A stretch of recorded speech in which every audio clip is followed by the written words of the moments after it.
Have you ever heard a song playing and been like, hey, isn't that by that band that I really like? Only to go and look it up straight after and find out that you were way off. Kind of like in that scene in the movie Role Models when that really annoying guy keeps thinking that there's a specific song by Wings that he's totally way off and completely made up. I guess Paul McCartney's got nothing on me, huh?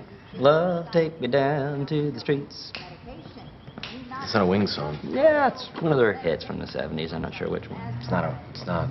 It isn't? No. I think it might be. Today, we are going to look at some songs that people think were released by a different artist to who they were actually released by. Now, this obviously does not include covers. That's a really obvious one. This also does not include samples, for example, Eminem using Aerosmith's Dream On. Just songs which make people think, oh yeah, this is totally by that band, when in fact it's by a completely different artist. If you enjoy my music news, reviews, and just general music talks, please hit the subscribe button, guys. It is the most helpful thing that you can do for the channel.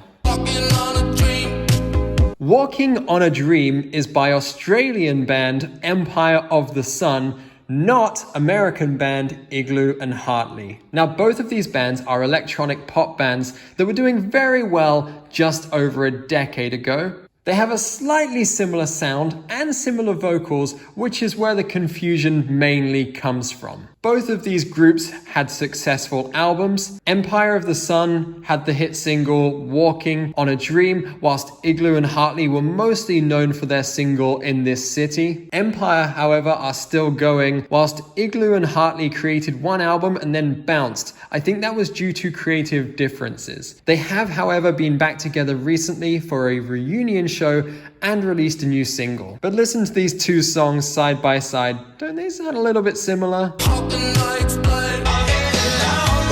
Next up, Teenage Dirtbag is by Wheatus, not by Weezer. Now this pains me to say, as I actually really love both of these bands. I've seen Wheatus 3 times and I've seen Weezer a couple of times. I've listened to these bands on repeat for hours and hours. I absolutely love these bands and their discography. In fact, I've done videos on Weezer and Wheatus respectively before. I don't understand where this confusion comes from, as even though these bands are both a grand mixture of pop and rock and a bit of garage rock and a little bit of post-grunge thrown in there, I guess you could say. The only similarity in their sound really is the sound of their name. Other than that, Rivers and Brendan have totally different singing voices. But due to this association, back in 2011, to add to the confusion, Weezer started covering Teenage Dirtbag live. And interestingly, in return, Wheatus started playing My Name is Jonas at their concerts as well. Song number 3, Bitch, is by Meredith Brooks,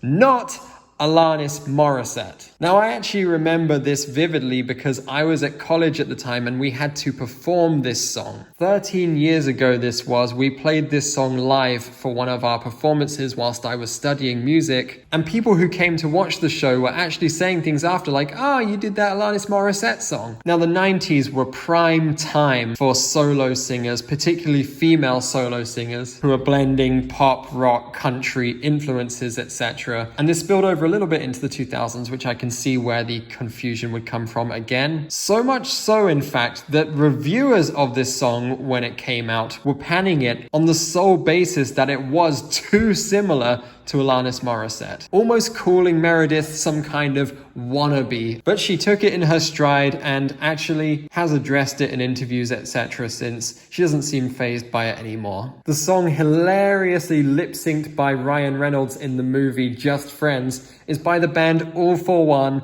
and not Boyz II Men. Now, this mistake was reasonably easy to make because Boyz II Men were everywhere in the 90s and they're still making appearances here, there, and everywhere. When you think of vocal harmony groups in the 90s, they're one of the main ones that people tend to think of. But I Swear was actually by All For One, and it was a very, very big hit for them, obviously. And they're still going, they're still doing well. They released a couple of albums recently, still touring, still career musicians. That's very cool. Probably doesn't help that both of these bands have a number in their name, and and the same amount of syllables. I would really like it if vocal harmony bands could make a bit of a comeback. We've had a few here and there, and we've had a few other talented boy bands throughout time who do vocal harmony, but I actually really like this. Boyz II Men have been described as one of the biggest names in a cappella and R&B, so again, I can see why this confusion was easy to make, especially as the following year I'll Make Love to You came out, which I would say, besides maybe End of the Road, was definitely Boyz II Men's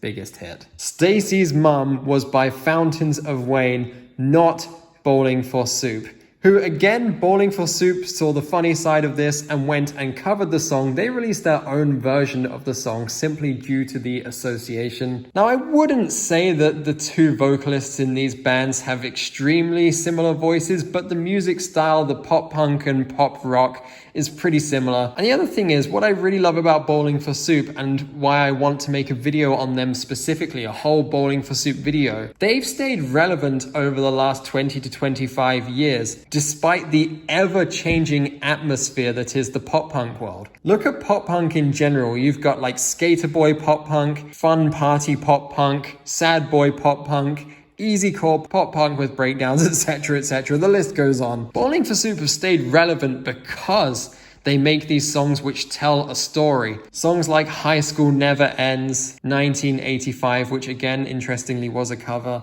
Smoothie King. And because this song, Stacey's Mum by Fountains of Wayne, did tell a story, a very entertaining story about a guy having a female friend his own age, but not being interested in her whatsoever, instead having a massive crush on her mother, this definitely fits with Bowling for Soup's comedic writing skills. Awesome, guys. I hope you enjoyed that video. It was pretty fun to look through some of these, and if you can think of any yourself, of course, there is a vast array of them out there. There's lots of songs which people think are by Neil Young, people think are by the Beatles. You know, there's all kinds of songs out there. So drop them down in the comments. I'd really appreciate that. Guys, thanks so much for watching. One more time, hit the subscribe button, and I'll see you soon.